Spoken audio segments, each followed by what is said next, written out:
Ja, hallo, herzlich willkommen zu der Beta bzw. zu dem Early Access.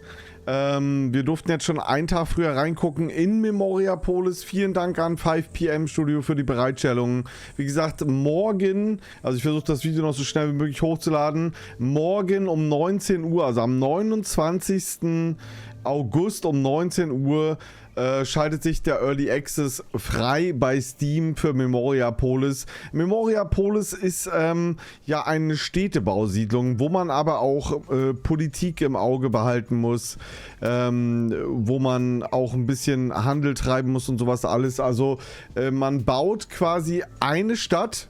Man sucht sich einen Ort aus auf der Karte, wo man die Stadt baut. Es gibt auch ein Tutorial, das hatte ich auch schon durchgespielt.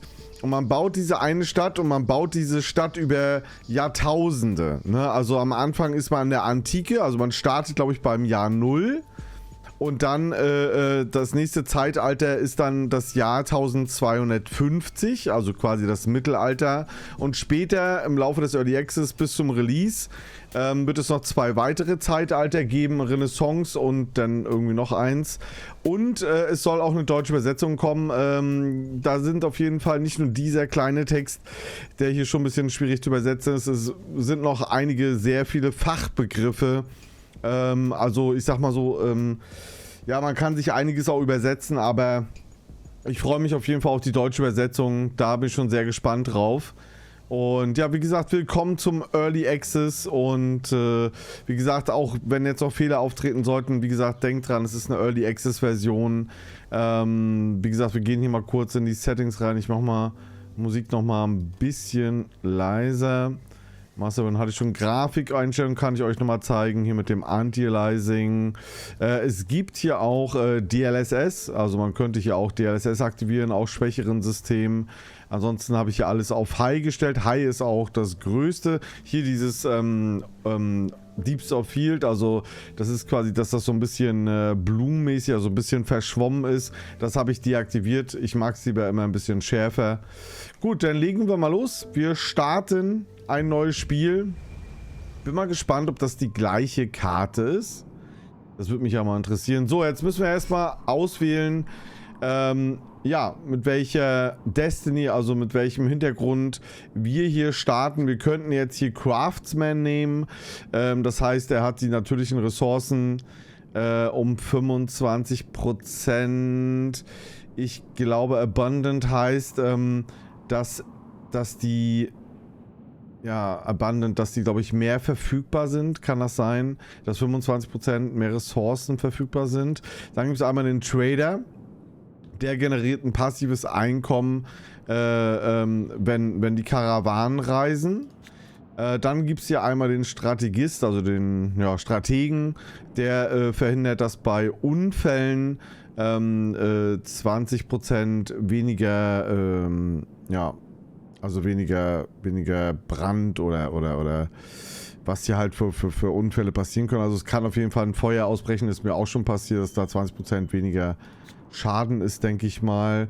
Das hier ist ganz interessant. 2 additional decreases can be issued simultaneously and the cost is reduced by 35. Also man kann, wenn man später den Senat baut, kann man so ein Dekret, sage ich jetzt mal, verfassen, also ein Gesetz verfassen. Und das kann man halt für Gold bezahlen und das ist auch nicht wenig Gold. Also man kann, glaube ich, bis zu 500 Gold für ein Dekret ausgeben, damit das hoffentlich dann auch durchgeht und hier werden die Kosten geringer. Ist ja auch nicht verkehrt. Dann kulturelle Gebäude generieren mehr, also 15% mehr Begeisterung, genau. 15% mehr Begeisterung. Begeisterung ist auch sehr wichtig, damit die Leute dort auch einziehen können oder dass halt mehr Zustrom auch in die Stadt kommt. Also das ist schon ganz wichtig. Der Priester, da ist es zum Beispiel so, wenn ihr jetzt kirchliche Gebäude und so habt, ihr kennt das ja bei der Kirche, dann geben die Gläubigen unterschiedliche Ressourcen, ne? Random Resources. Also quasi eine Spende an die Kirche, ja, sage ich jetzt mal so. wenn man jetzt hier Priester wird. Ich probiere das mal mit dem Craftsman. Mich würde mal interessieren, ob das jetzt, wie das genau ist mit den Ressourcen. Abundant. Ich habe das Wort, wir haben das vorhin im Stream schon versucht zu übersetzen. Müsste ich sonst gleich nochmal nachgucken. So, jetzt kann man hier einen Stadtnamen auswählen. Nehmen wir einfach mal Maximus. Keine Ahnung. So, und dann hier Francus Centurius. So, und es gibt ja auch Geschehnisse, Ereignisse, die zwischendurch auftreten können, die halt auf wahrer Begebenheit beruhen. Also es werden dort Namen genannt von großen Strategen, großen Generälen, großen Herrschern. Also es hat immer noch so einen Bezug zur Realität und das Spiel ist also die Entwickler sind einige davon auf jeden Fall früher mal Architekten gewesen oder sind immer noch Architekten und deswegen haben die diese Gebäude dann auch so kreiert. Also auf jeden Fall ganz interessant. So, ich nehme mal hier, glaube ich. Aber wir können auch so oder... so ist auch cool. Jetzt müssen wir bloß mal die Farben ein bisschen einstellen. Ich kann ja mal weiß nehmen, obwohl das hier Outline Color. Nee, warte mal. Kann man hier, warte mal. Hier schwarz, aber dann sieht man das Grau nicht mehr. Dann sieht man das Grau. So ist eigentlich auch cool, ne? Das ist eigentlich auch nicht schlecht. Outline Color schwarz. Dann haben wir hier könnten wir auch nochmal, nee, das wollte ich nicht. Das war das vorher weiß, ne? Was war das hier? Das Innere wollte ich jetzt mal. Kann ich das Innere hier irgendwie? Das hier schwarz? Ja, das sieht doch ganz cool aus. Ja, wie gesagt, ich kann das so machen, wie man hier lustig ist, ne? Hier ist nochmal so das innere Muster. Oder halt gar kein Muster. Ich glaube, da wird es auch noch einiges an Anpassungen geben. Hier ist nochmal das Goldene. Wir können auch mal Golden nehmen. Dann gehen wir rein. So, jetzt gucke ich mal gerade die Karte, ob das die gleiche Karte ist. Es ist die gleiche Karte, Leute. Also ihr startet hier quasi auf einer Karte und sucht euch jetzt quasi einen Platz aus. Also wichtig ist, dass ihr ein bisschen Wasser in der Nähe habt, weil wegen Lehm und Sand abbauen. Dann Stein, also um auch später Gold und Stein abzubauen. Ganz wichtig. Und Bäume natürlich, ne? Für Holz. Ich guck mal gerade, was empfiehlt er mir? Das empfiehlt er mir. Diesen Ort empfiehlt er mir. Ja, weil wir hier schon mal den Stein und eventuell später auch Gold haben. Das muss man sehen, ob die Ressource dann vorhanden ist. Dann haben wir hier auf jeden Fall Holz. Hier unten können wir Lehm abbauen und Sand. Ja, können wir eigentlich mal nehmen. Der Platz ist ganz gut. Ja, ich hatte mit dem anderen Platz begonnen. Hier der Roadside-Platz. Der ist halt ziemlich weit weg vom Wasser, ne? Da hätten wir hier halt Lehm und Sand. Weil Lehm und Sand ist halt extrem wichtig. Lehm halt auch für die Dachziegel und so weiter. Also das wäre... Ich nehme mal Riverside. Riverside ist ganz nice. Ja, das wird auf jeden Fall interessant. Na, gucken wir mal. Wir bauen mal hier bei Riverside. Ich kann hier komplett frei aussuchen, wo wir das machen. Ich würde mal ein bisschen näher zum Stein, dass wir da ein bisschen Stein abbauen können. Hier mit X und Y kann man das Gebäude noch drehen. Ja. Warte mal, was zeigt er da für den Straßen? Das sind jetzt die Straßen, ne? Mach mal. So, End of Age in 1250 Cycles. Your family has made this fertile and welcome land its own, free to decide your own destiny. This is the beginning of your destiny. Starting with a simple camp, you will have to develop an autonomous city that harvests its own resources. Both a flourishing economy attracts other citizens to survive ages. The goal to make this future city one of the most important in the world, but be warned, your time is running out.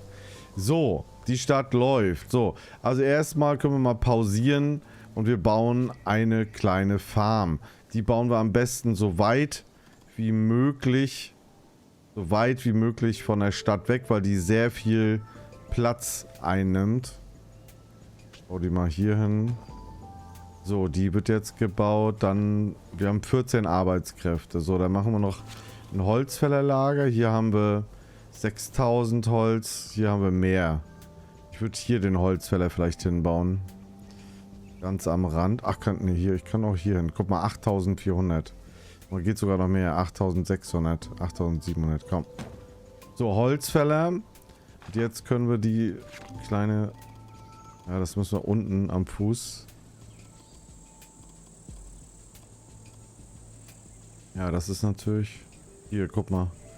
2200. Das ist jetzt Stein, ne? Das wäre jetzt Stein. Also Sand und Lehm. Wie gesagt, kann ich euch mal zeigen. Können wir jetzt zwar nicht mehr bauen. Ne, geht auch nicht mehr. Gut. Dann lassen wir erstmal loslaufen. Dass wir erstmal die Grundressourcen haben. Holz, Stein und Essen halt, ne? Essen ist halt hier die Farm. Genau. Später kommt dann noch Lehm dazu und Sand. Und später kommen noch ganz andere Ressourcen dazu. So, jetzt ist halt der eine Punkt. Guck mal, wenn ich jetzt hier zum Beispiel ranzoome. Man sieht hier schon ein paar Leute laufen, ne? Aber wie gesagt, also man kann nicht dichter ranzoomen. Das halt, ich hoffe, dass das halt... Und man kann die Kamera... So kann man die Kamera machen. Ich glaube, so hatte ich sie meistens auch. Ja. Und ranzoomen geht halt nicht weiter. So, jetzt die Gebäude sind gleich alle fertig. Wie gesagt, ist aber ein entspanntes Spiel, finde ich. Man kann hier jederzeit pausieren. Man guckt hier so zu, wie die Stadt sich entwickelt. Klar wird das später alles noch umfangreicher, ne? Es gibt dann hier, wie gesagt, die Punkte Politiks, Fraktion, das wird auch nochmal interessant. Handelsrouten, Urban Planning Rules, das kommt, glaube ich, später. Dann Royal Collection Library, Middle Ages und so weiter. Ja, ganz wild auf jeden Fall, was es hier noch alles gibt. Die Reserve. Ja, da gibt es auf jeden Fall einiges. Hier zum Beispiel können wir dann auch leveln. Wir können hier von Hamlet. Ich kann leider ich weiß nicht, wie das hier unten, wie man das wegmachen kann. Nee. Jetzt haben wir die Ingame-Hilfe erstmal weggemacht. Hier sieht man, also man kann dann quasi leveln. Die muss man halt hier Punkte verdienen, ja. Die Punkte verdient man durch Produktion, ne, von Ressourcen und so weiter. Durch Militär, Religion, Bildung, Commercial, weiß ich jetzt gar nicht übersetzen, und Politik. Und dann steigt man hier quasi in Stufen auf. Und dann kriegt man hier für Wunder, wenn man Wunder gebaut hat, kriegt man Boni. Und Vertrauensbonus. Vertrauensbonus ist auch sehr wichtig. Hier ab der 3. Stufe gibt es nochmal 400 Gold. Aber Gold ist zurzeit nicht das Problem. Sobald wir einen Händler haben, ist Gold nicht mehr das Problem. So, wir müssen jetzt auf jeden Fall das hier noch erforschen. Das kostet 0. Das ist quasi, das sind unsere Aussichtspunkte. Dadurch können wir unser Gebiet erweitern. Kann ich euch gleich nochmal zeigen. Guck mal gerade, was ist jetzt hier? Ja, wir können Stufe 2, aber das lasse ich jetzt erstmal noch. Wir gehen erstmal weiter. Also wir sollen die Stadt ausbauen. Die Stadt ausbauen brauchen wir 106 Holz. Und wir brauchen 90 Einwohner.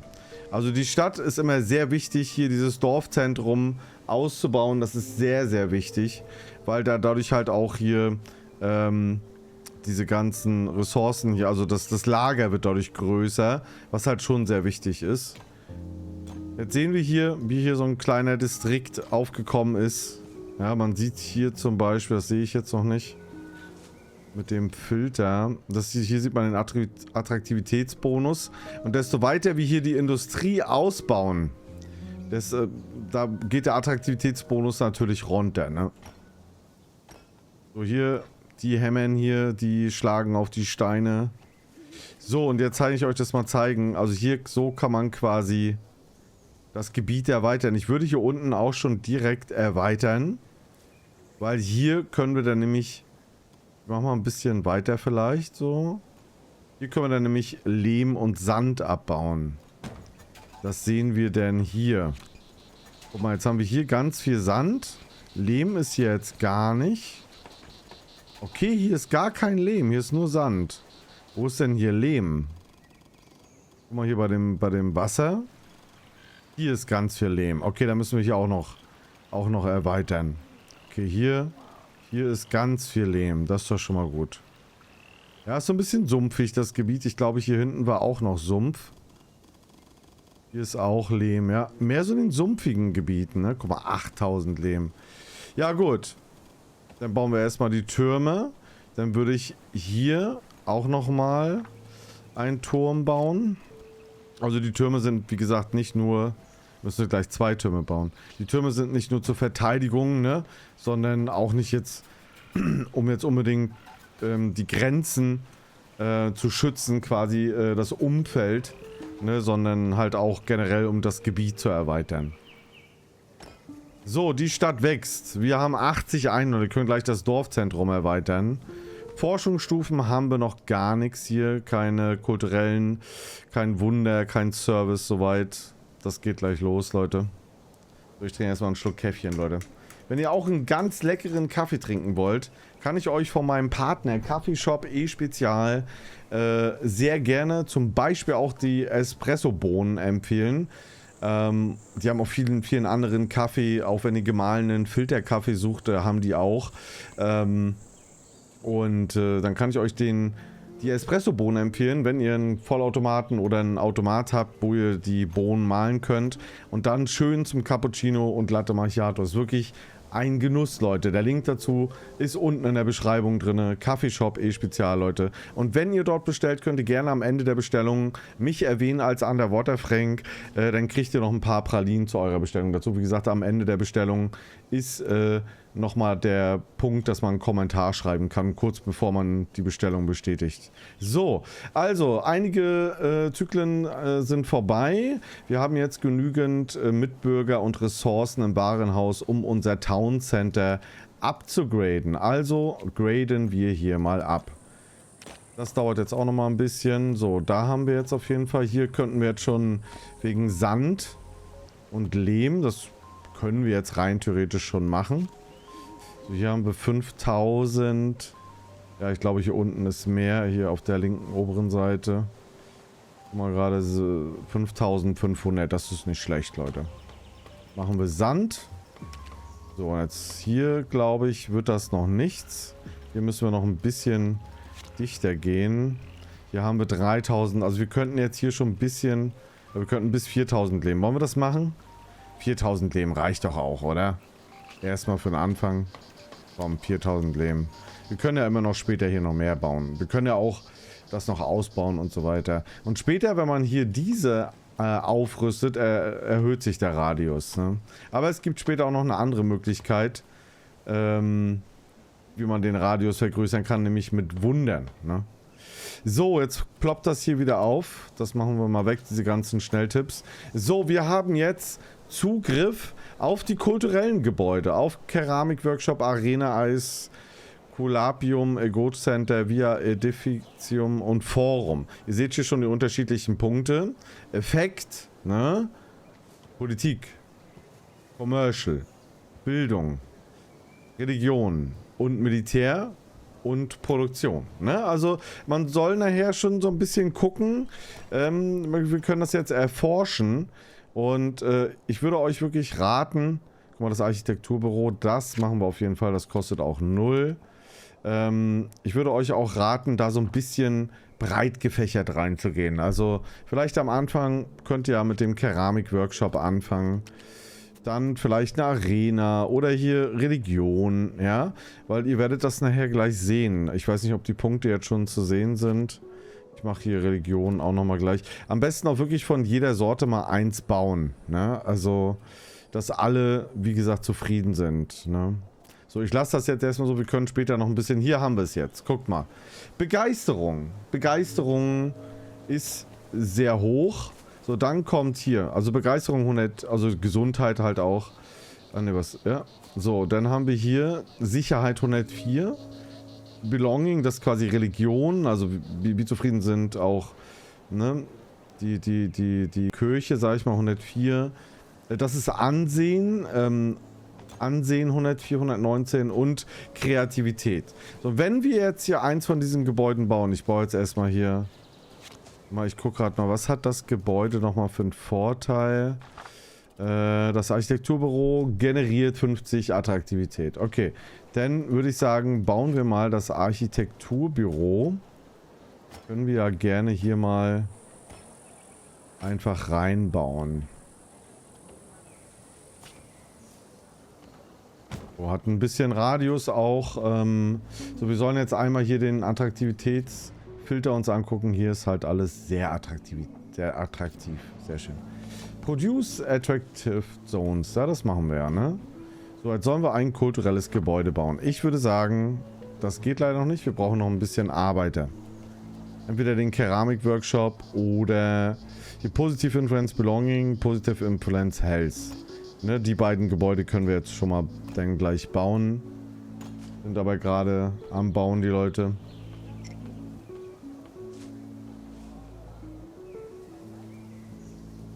Also die Gebäude, so wie sie jetzt hier auch seht, guck mal hier, das Gebäude zum Beispiel, auch ein sehr hübsches Gebäude, die sind auch ungefähr so groß, wie sie auch in Wirklichkeit sind. Ne? Deswegen nochmal der Bezug zu den Entwicklern, dass sie halt auch Architekten sind. So, wir brauchen jetzt ein bisschen Arbeitskraft. Wo ist die Maus?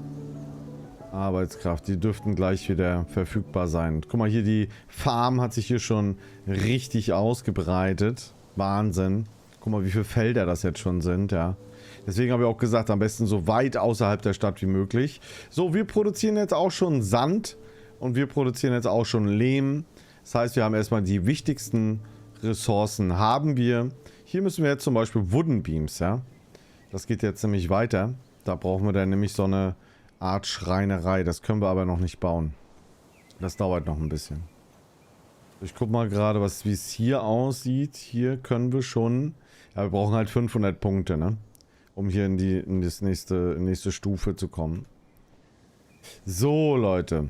Ich würde sagen, wir bauen mal hier den Keramik-Workshop. Ich guck mal gerade, was der hier noch für Vorteile hat.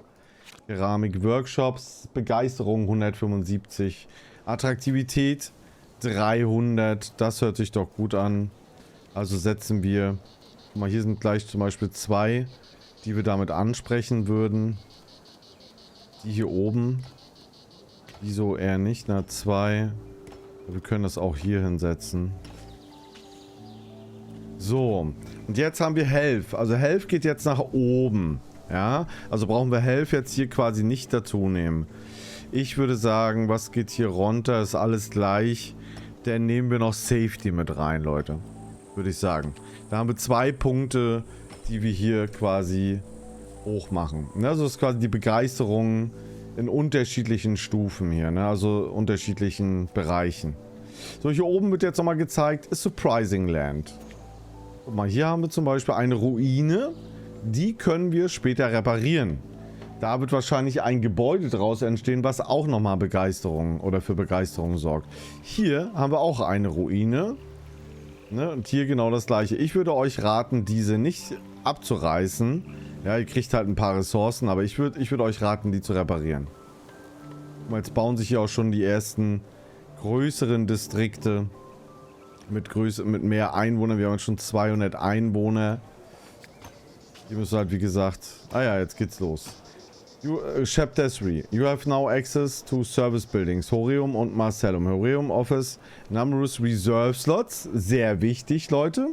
Dadurch können wir hier mehr Sachen lagern. Sehr wichtig. Oder halt die Trade Routes. Ich würde jetzt sagen, wir gehen erstmal auf das Horium. Würde ich jetzt freischalten. Das kostet 900. Ich guck mal gerade. Wir haben noch 1000. Und dann bauen wir einmal das Horium. Aber wir brauchen wieder ein bisschen Arbeitskraft. Das ist natürlich gut. Also man kann das Lager, also die Lagerkapazität einmal durch das Town Center, durch das Stadtzentrum und einmal durch das Horium quasi erweitern. So, dekorativ, wir könnten jetzt hier auch noch eine Statue bauen. Damit warten wir jetzt mal, weil wir das Horium bauen wollen. Jetzt muss ich nur noch mal ganz kurz gucken... Was hat das Horium noch für Einfluss? Sehr, sehr hohe Begeisterung. 2 Slots für andere Begeisterungsbereiche. Da können wir nämlich die anderen auch noch mit hoch machen. Hier seht ihr die Reserven gehen hoch. Radius und Attraktivität geht hoch. Also bauen wir das mitten in die Stadt rein. So, gucken wir mal. Bauen wir das hier oben rein. Und dann passt das schon. So, wir haben Health jetzt nach oben. Health ist schon sehr hoch. Also nehmen wir jetzt Belonging und Esteem zum Beispiel. Ne? Würde ich jetzt nehmen, dass wir einfach das abarbeiten und uns dann Stück für Stück quasi hier das... Jetzt ist es halt weiß, hier ist es grün. Grün heißt, es ist okay. Ne? Da ist alles in Ordnung. Ne, hier zum Beispiel, guck mal, dadurch, dass sie alle gesund sind, verbrauchen sie weniger Essen. Dadurch, dass sie alle sicher sind, verringern sich die Unfälle, ja, ne? Und so weiter. So, das müssen wir halt dann alles skillen. Hier sehen wir nochmal The Book of Satisfaction. Health, Safety, Esteem, Kreativität und so weiter. So, wir könnten jetzt natürlich auch diese Statue schon mal bauen. Provides a lot of attraction. Wenn wir die jetzt hier zum Beispiel mal hinsetzen. Ja, wie gesagt, ist ein sehr schönes Spiel. Es schaltet sich natürlich nach und nach immer mehr frei, ja. Guck mal, jetzt haben wir zum Beispiel Ziegel, glaube ich, einmal Ziegel und Ziegel, Dachziegel und Ziegel und dann gibt es später hier auch noch diese Rubbles. Das kommt auch nochmal. Ne, das ist, genau, das sind jetzt Bretter, also Holzbretter und, ja, Steine, also, ja, wie sagt man, Rubbles? Ich weiß nicht, wie ich Rubbles übersetzen würde. Ja, halt Steine zum Bauen, ne? So, die können wir jetzt auch erforschen. Später kommen dann, wie gesagt, noch Dachziegel und Ziegelsteine dazu. Das erforschen wir jetzt auch. Das brauchen wir nämlich für den Bau. Hier haben wir, wie gesagt, ja, ich würde sagen so, ja, Schreiner, Tischler hier oder sowas, ne? Würde ich jetzt mal sagen. Carpentry. Ja, der baut halt alles Mögliche und macht hier, wie gesagt, diese Holzbretter. Nehmen wir auch. Wie gesagt, es gibt hier noch, also ihr seht ja schon, wie weit das hier noch geht, ja. Das geht ja in unterschiedliche Stufen. Aber ihr müsst auch immer gucken, das bereitet einen Malus. Der Malus geht von Stufe zu Stufe immer höher, ne? Und der Malus hat einen Radius. Und wenn der Malus in eure Stadt reinkommt, dann erzeugt das, so wie bei Anno oder wie bei anderen Spielen, dann erzeugt das Lärm oder Gestank oder was auch immer, ja. Und dadurch ist dann die Attraktivität wieder runter. Ne, hier zum Beispiel gibt es ein Cutting Campus Food, ne, zum Beispiel den Cutting Campus Warehouse und so weiter. So, wir gucken jetzt mal. Wir haben jetzt hier quasi das Horeum gebaut. Jetzt haben wir hier natürlich mehr Platz. Das ist natürlich sehr gut, Leute. Das ist natürlich sehr gut. Guck mal, hier ist überall Stein. Seht ihr das? Hier Stein. Mal gerade Lehm. Zeigt er hier? Ah ja, hier sind die Lehmfelder. Und dann gibt es noch, guck mal, Sand ist drumherum und Sand ist eigentlich hier überall, ne? Also eigentlich am ganzen Strandbereich. Hier unten ist auch Sand, also alles gut. So, Leute. Sieht doch schon mal ganz schick aus, unsere Stadt, oder? Das sieht doch schon mal ganz schick aus. So vieles haben wir jetzt hier schon durch. Wie gesagt, das mit den Fraktionen, das kommt noch. Wie gesagt, hier kann man jetzt auch die Gebäude pausieren, ne? Also, wenn euer Lager voll ist, pausiert es halt einfach. Ne, dann habt ihr hier wieder mehr Arbeiter zum Beispiel. So, Leute, weiter geht's. Produktion. Jetzt brauchen wir Holz. Das machen wir am besten auch außerhalb. Hier so ein bisschen im Waldbereich. Das passt auch ganz gut. Das am besten so weit außerhalb wie möglich. Dann bauen wir hier noch den Carver. Ah, da brauchen wir wieder Arbeitskraft. Okay. Wir gucken jetzt nochmal uns die Attraktivität an. Das sieht doch schon mal ganz gut aus, oder? Hier ist so mehr Medium, hier ist High. Ja, passt so. Gucken wir mal, was wir hier brauchen. Nur noch die Bretter und 300 Einwohner. 300 Einwohner haben wir fast zusammen. Die haben wir fast zusammen. Guck mal hier, das hat sich jetzt auch schon ausgewirkt. Jetzt brauchen wir nur noch Kreativität. Und dafür müssten wir mal gucken. Cultural Kreativität ist, glaube ich, Education. Glaube ich. Ist das Education? Überleg gerade. War Kreativität Education? Ich glaube ja. Weil Education haben wir noch gar nichts. Commercial haben wir halt auch noch nichts. Wo war das jetzt? Wie man das jetzt am besten... Ich glaube, blau war Education. Das war Belonging. Das war Safety. Das ist... ja, das ist noch was anderes. Ich glaube das. Ich erforsche das mal, Leute. Wir gucken uns das gleich mal an. Ich glaube, das war... Education. Ja. Wir gucken mal. Ich glaube, hier ist das hier irgendwo zu sehen. Blueprints. Kreativität. Ich glaube, Schule ist ja logisch, ne? Schule, Creativity. Ist Creativity? Ist das Schule?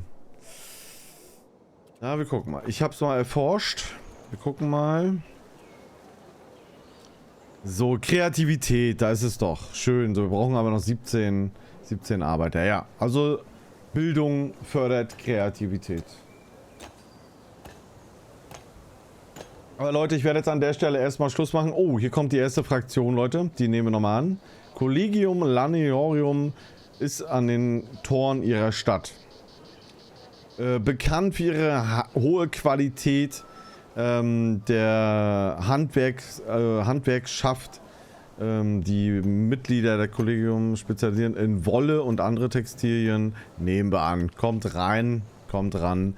So, jetzt haben wir die nächsten Gebäude. Wieder ein Workshop, wieder Militär, Templum, Bildung, eine Schule. Eine Schule, sehr wichtig. Politerion und Helia. So, wir machen an der Stelle erstmal Schluss, Leute. Ich würde an der Stelle erstmal ein Break machen. Guck mal, hier können wir gleich das nächste bauen. Vielleicht auch sehr interessant. Nebenaufgaben. Select the City Center and Building a Rampart. Ist es das? Ah, lol. Ah, das ist natürlich... Ah, okay, brauchen wir ganz viel Holz. Okay, alles klar. Siehst du wieder was dazugelernt? Das sind die optionalen Aufgaben. So, ich speichere hier ab. Wir sehen und hören uns im nächsten Video. Ich hoffe, euch hat das Video gefallen. Lasst gerne einen Daumen nach oben da. Schreibt auch gerne einen Kommentar rein, was ihr euch noch erhofft, was hier im Laufe des Early Access dann alles noch so dazukommt, was ihr euch noch wünscht. Vielleicht auch interessant für die Entwickler, falls sie das Video sehen. Heute war auch schon ein Entwickler bei mir im Stream. Mit denen hatte ich noch ganz viel er hat geschrieben, ich habe gesprochen und wie gesagt, ich würde auch einiges natürlich weiterleiten. Vielen Dank auf jeden Fall, bis zum nächsten Mal, macht's gut, euer Underwater Frank, tschüss.